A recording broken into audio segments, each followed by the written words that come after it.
একটা ছোট গ্রামে থাকত রাজু। তার পরিবার খুব গরিব ছিল। বাবা দিনমজুর, মা একজন গৃহবধূ।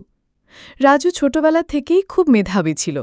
সে জানত পড়াশোনাই তাকে এই দারিদ্র্য থেকে বের করে আনতে পারে। প্রতিদিন সকালে উঠে রাজু মাঠে বাবার সাথে কাজ করত। তারপর ক্লান্ত শরীরে স্কুলে যেত। বিকেলে আবার বাড়ি ফিরে পড়াশোনা করত হার না মানা এক মনোবলে। গ্রামের সবাই বলতো, এই ছেলে একদিন বড় কিছু করবে। কিন্তু একদিন হঠাৎ তার বাবা গুরুতর অসুস্থ হয়ে পড়ল। সংসারের হাল ধরার মতো আর কেউ ছিল না। মা বলল, রাজু, হয়তো তোমার স্কুল ছাড়তে হবে।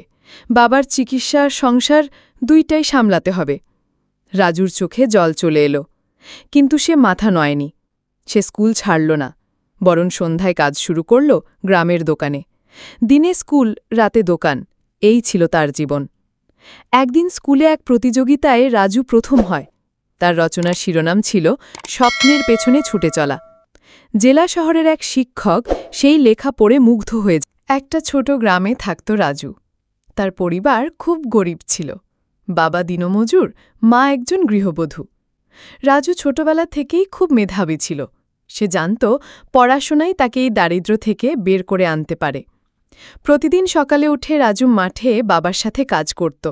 তারপর ক্লান্ত শরীরে স্কুলে যেত। বিকেলে আবার বাড়ি ফিরে পড়াশোনা করত হার না মানা এক মনোবলে। গ্রামের সবাই বলতো, এই ছেলে একদিন বড় কিছু করবে। কিন্তু একদিন হঠাৎ তার বাবা গুরুতর অসুস্থ হয়ে পড়ল। সংসারের হাল ধরার মতো আর কেউ ছিল না। মা বলল, রাজু, হয়তো তোমার স্কুল ছাড়তে হবে। বাবার চিকিৎসা আর সংসার দুইটাই সামলাতে হবে।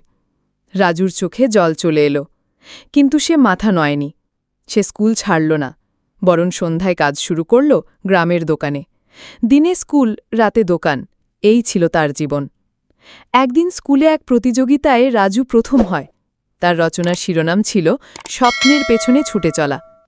জেলা শহরের এক শিক্ষক সেই লেখা পড়ে মুগ্ধ হয়ে যায়।